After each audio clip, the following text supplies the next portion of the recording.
चलिए दोस्तों, कल को जो सीडीपी का टॉपिक था उसका हम आज 30 क्वेश्चन लेके आए हैं। सीडीपी जो कल का वीडियो देखे होंगे तो कल का क्वेश्चन है, बच्चों में प्रतिभाशाली के कारण हो सकती है। बच्चों में प्रतिभाशाली के कारण हो सकती एक अनुशासित दिशा, अनुशंसित और वातावरण के बीच की अंतर्गत एक संसाधन। इसका आंसर सही होगा बीच बी। कक्षा में सृजनात्मक और प्रतिभाशाली बच्चों के लिए आवश्यक हस्तक्षेप निर्भर करता है। कक्षा में बच्चों के लिए दोनों में से आवश्यक कौन सा? उन्हें अन्य बच्चों को पढ़ाने की जिम्मेदारी देना चाहिए। नहीं नहीं नहीं, ये तो नहीं हो। वो खुद पढ़ेगा कि बच्चों को पढ़ाएगा? शिक्षक द्वारा अनुकरण और प्रेरित निर्देश तरीकों का उपयोग करना चाहिए। ठीक है, दोनों में सही है। अलग अलग सोच वाले पैटर्न उन्हें बच्चों की पहचान करती है। ये तो सृजनात्मक होता है। इसका किसी संवेदनशील बच्चों के निम्नलिखित विशेषता होती है। 4 का समान समाधान से प्रतिरित, रट कर याद करना। ने रट कर तो याद करिए तो नेगेटिव बात है, रट कर याद करना। दिए गए नियमों और मानकों का समरूप नए नए मौलिक विचार और अभिभावक। इसका आंसर सही हो जाएगा डी नंबर। सृजनात्मक में शामिल है, सृजनात्मक है। दूसरों का नुकल और नकल करके, नहीं नहीं, ये तो नेगेटिव बात। अपसारी चिंतन करने के लिए, अपसारी और अभिसारी। अपसारी मतलब जो एक बार में समझ है, अभिसारी मतलब उस क्वेश्चन को बार बार करना, इसलिए इसमें आंसर हो जाए अपसारी। निम्नलिखित में से कौन सी विशेषताएं प्रभावित शिक्षकों की है? प्रभावना, विशेष प्रभावना शिक्षार्थियों की है। इसका आंसर 6 का आंसर हो जाएगा।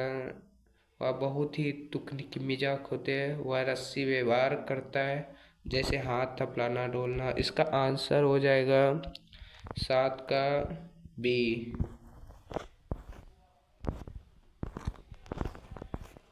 अब आंसर नहीं, सॉरी 6 का हो जाएगा। सॉरी 6 का बी। हाँ सही है।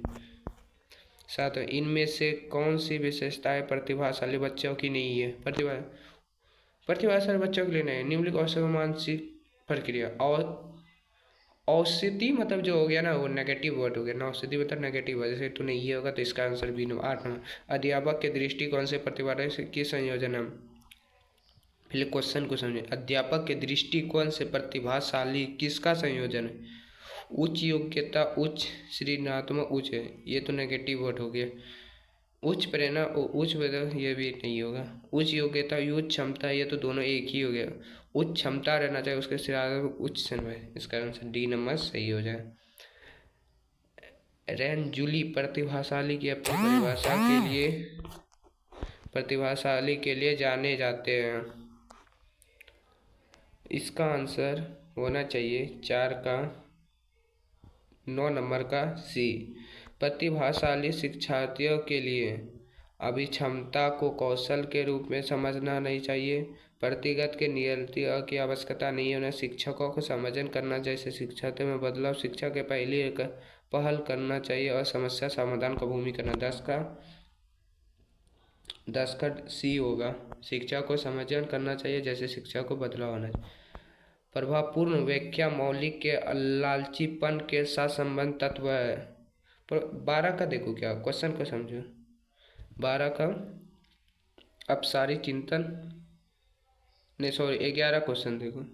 11 का ए होगा। 12 का प्रतिभाशाली शिक्षकों से जुड़े प्रश्न को अधिक समय देने के लिए कहा जाता है। अधिक समय देने के लिए क्या है? 11 का असमरण। 8 और 13 एक ही क्वेश्चन है, तो अच्छा से इसको देख लीजिएगा।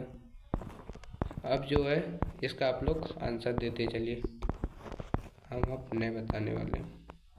निम्नलिखित में से प्रतिभाशाली अधिगम के लिए समुचित है। इसका आंसर कमेंट में बताइएगा। प्रतिभाशाली शिक्षार्थियों को अधिगम नियोजित नहीं करना चाहिए। ऐसा सहयोग के अवसर होते हैं जो समझे। इसका भी आंसर दीजिए। डैश के कारण प्रतिभाशाली होती है। 16 का अनुकरण रचना बी नंबर। प्रतिभाशाली विद्यार्थी स्वयं के अंतर्मुख होते हैं, अपने अवसर को दृष्टिकोण नहीं कहा जाता, अपने नियमों को अंतर्भर शिक्षकों के स्वतंत्र। इसका 17 का सी होगा। निम्नलिखित में से किस समूह के बच्चे समयोजना समस्या होते हैं? औसत बुद्धि के बच्चे, श्रावण बुद्धि के बच्चे, ग्रामीण, कुशल। कुशल मतलब कम। डी नंबर होगा 18 का, सॉरी डी। हाँ, प्रतिभाशाली विद्यार्थी अपनी क्षमताओं को तब विकसित कर पाएंगे जब बार बार उनकी परीक्षा न वे। सी होगा इसका 19 का। प्रतिभाशाली बच्चा बिना किसी सहायता से अपने सामर्थ्य को पूर्ण विकसित करना मानव के लिए महत्वपूर्ण किसी भी क्षेत्र के 20 नंबर। हमारे शारीरिक रूप से कमजोर होते हैं। नहीं, ये तो नहीं होगा, ये दोनों नेगेटिव होते हैं। यहीं पे देखो, मानव के लिए महत्वपूर्ण किसी भी क्षेत्र में अच्छा है तो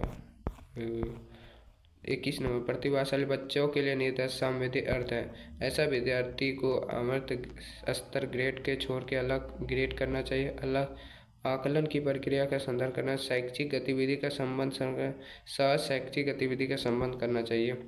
21 नंबर का डी हो जाएगा आपका करेक्ट। नहीं, सॉरी, गलत है आंसर।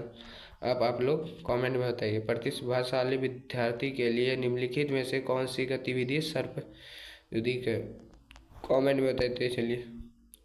शारीरिक गतिविधि बुद्धि रखने के लिए बच्चों को अंतिम अवस्था के लिए निम्नलिखित में से हो सकती है।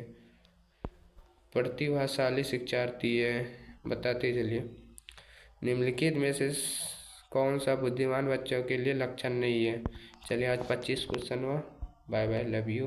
मिलते हैं कल नेक्स्ट वीडियो में।